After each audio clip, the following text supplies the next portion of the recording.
कुछ खत्म हो गया। अचानक ऐसा हो गया, किसने सोचा ही नहीं था।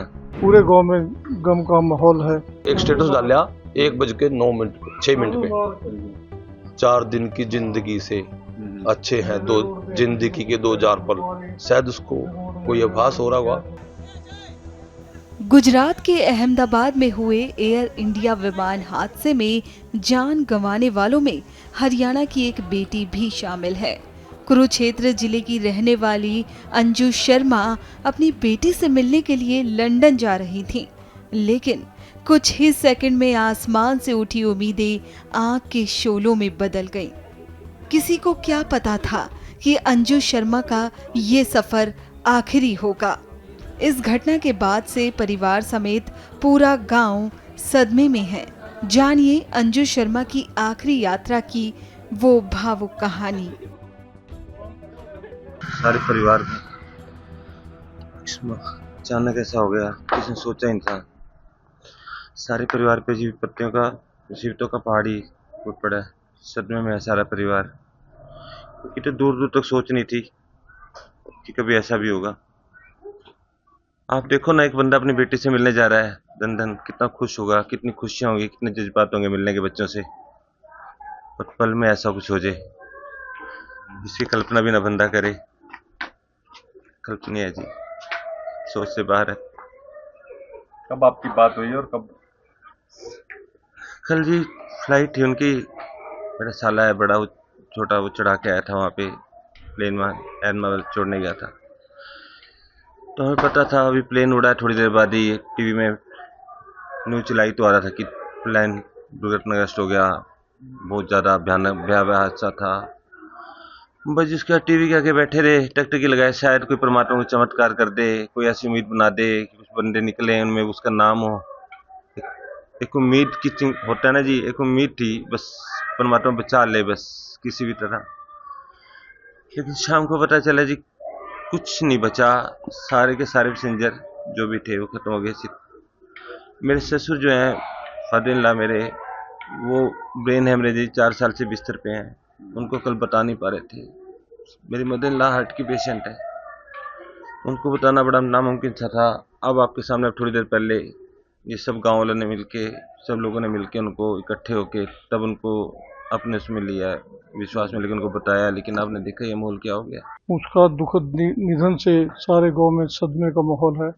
पूरा गांव उसके असामयिक मृत्यु से बहुत ही दुखी है।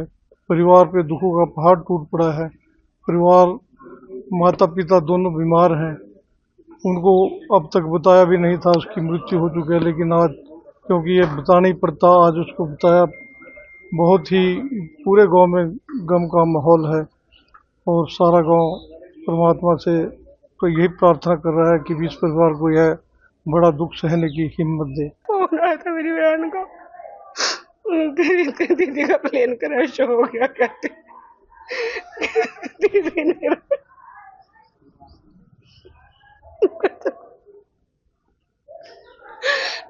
मेरी बहन चली गई है। सुबह 11 बजे से मैं 12 बजे कॉल करी, वीडियो कॉल, मैं उठा ही नहीं पाई दीदी की कॉल। और फिर मेरी सारी बहनों को भी फोन करा, भाभी से बात हुई, परसों भी फोन करा था, अभी मिल के भी गई थी। सब खत्म हो गया। वो बड़ा भाई था हमारा, कुछ खत्म हो गया। सबसे पहले हमारे इनकी परिवार में उनकी भाभी, उनसे बात हुई, इनसे वीडियो कॉल भी करी घर पे भी आज वहाँ जा रही, मैं 6 महीने वहाँ रह के इंग्लैंड और वापस आ जाऊंगी फिर। क्योंकि वो ना उन पे 2 लड़कियां थी, दोनों लड़कियों की शादी हो रही थी उनकी, और एक इंग्लैंड रहती थी, उनके पास जाना था उन्होंने, पहले भी रह के गई आई है उनके पास। तो अब यहाँ पे उनके फादर और मदर दोनों बीमार हैं, यहाँ गांव में रहते हैं क्योंकि वो बड़ौदा भी रहते हैं। उनका भाई फिल्म इंडस्ट्री में डायरेक्टर काम करता है, लेकिन उन बुजुर्गों के नाते उनका गांव में जी जाना लगता है, वहाँ कम लगता है, तो यहाँ रहना पसंद करते हैं बुजुर्ग। तो फिर वहाँ से यहाँ पे भी लगभग हर रोज उसको आना, मतलब ये लगाओ भी महीने में एक बार यहाँ आ जाती थी वो, और महीना लगा के, जैसे फिर 10 दिन वहाँ लगा दिए। क्योंकि जो जीजा जी हैं उनकी डेथ हो गई थी, दोनों लड़कियां, तो ये कभी वहाँ सी, कभी तो मतलब ऐसे एज ए इन जिम्मेवारी, लेकिन यहाँ पे वो सारे परिवार को जोड़ के रखती थी। सारे जितने फंक्शन होते घर में, बर्थडे मनाना, मैरिज एनिवर्सरी मनानी, सबकी इवेंट मैनेजमेंट का काम वो ही एक ऐसी थी। बहुत मतलब सोशल मीडिया पे हर का बर्थडे विश करना, हर एनिवर्सरी को, और उसने मनवाना भी साथ में, अपने आप ही मना देती थी। मतलब काफी, मतलब वो लड़की नहीं, एज ए जो उसके जो सारे वर्क थे वहाँ भी खुद काम करना, क्योंकि जो बहनोई थे हमारे जीजा जी, वो भी वहाँ पे पहले शुगर की वजह से, ज़्यादा शुगर बढ़ने से आंख से दिखना बंद हो गया था, फिर किडनी में इन्फेक्शन हो गया। उन्होंने इतनी सेवा करी भी, वो 5-4 साल उनकी सेवा से ही मतलब बहुत ज़्यादा निकाले, लेकिन अब वो उनकी भी डेथ हो गई थी। लेकिन ये बहुत अच्छे इस मामले में बहुत हौसला रखने वाली और दूसरों को हौसला देने वाली लेडी थी। कभी किसी को दुख उसने जाहिर नहीं करा। पता लगा आपको? कल ही लग गया था जी, पता कल ही पता लग गया था। और उसने एक, बल्कि वो एक स्टेटस डाला 1:06 पे, 4 दिन की जिंदगी से अच्छे हैं जिंदगी के 2000 पल। शायद उसको कोई आभास हो रहा होगा। और आदमी एक खिलौना है, उसका एक स्टेटस ऐसे बहुत लगाती थी वो। कल ही 1:06 पे उन्होंने अपना एक स्टेटस लगाया। तो ऐसा मतलब बहुत ही यूँ लगा, वो सबसे बड़ी थी। और इस परिवार के हमारे 4 परिवार बनते हैं अब, पहले एक परिवार था, अब 4 परिवार बन रहे हैं। और चारों परिवारों में एक भीष्म पितामह का रोल जो वो करती थी, क्योंकि परिवारों में अनबन भी हो जाती है आपस में कभी, लेकिन वो मिलाने का काम हर समय उसका रहता था। बहुत ही एक्टिव, मतलब अभी उसने उसकी एक धर्म बहन यहाँ से कुंभलगढ़ एक शादी करी उन्होंने, एक डेस्टिनेशन मैरिज के लिए। वहाँ पे वो गई, सारा इवेंट मैनेजमेंट का काम, कोई होटल बुक करने, कोई फंक्शन डेकोरेट कराना, कुछ कराना, सब उसकी देखरेख में होता था। यहाँ से एक बस भर के हम गए वहाँ चारों परिवार। तो वो ऐसे ही एक कड़ी थी जो परिवारों को जोड़ने वाली, हंसमुख, हर समय मतलब यहाँ पूरी गली में जिस दिन आ जाती थी, पूरी गली की लेडीज के साथ बातचीत, रौनक थी। और वो लगभग अब तो वो 10 दिन बड़ौदा रहना, 20-30 दिन यहाँ रहना। गुजरात की राजधानी अहमदाबाद में 12 जून को एक भीषण विमान हादसा हुआ, जिसमें एयर इंडिया की फ्लाइट जो अहमदाबाद से लंदन जा रही थी, उड़ान भरने के कुछ ही मिनटों बाद दुर्घटनाग्रस्त हो गई।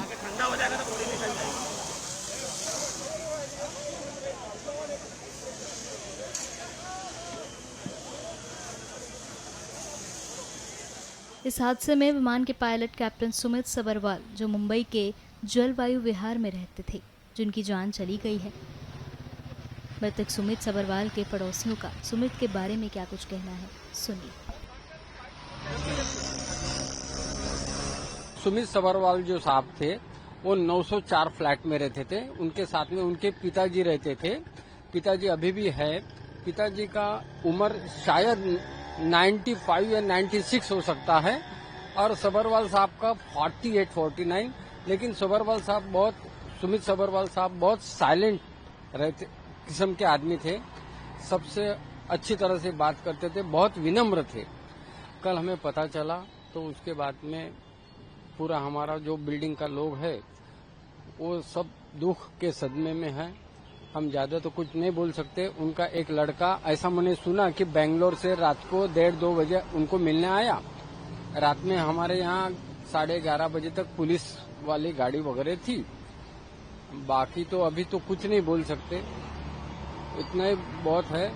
क्योंकि दुख के सदमे में अब उनकी पिताजी की उम्र जो है 95-96 है, तो अभी सामने कैसा करना, क्या करना, अभी उसका कुछ भी पता नहीं है। तो घर के और सदस्य कहीं आए? हाँ, तो ऐसा बताया ना मैंने कि एक लड़का जो है शायद वो बेंगलोर से रात को 1:30 बजे आया, और लड़की जो आने वाली थी वो 2 बजे रात को आएंगी।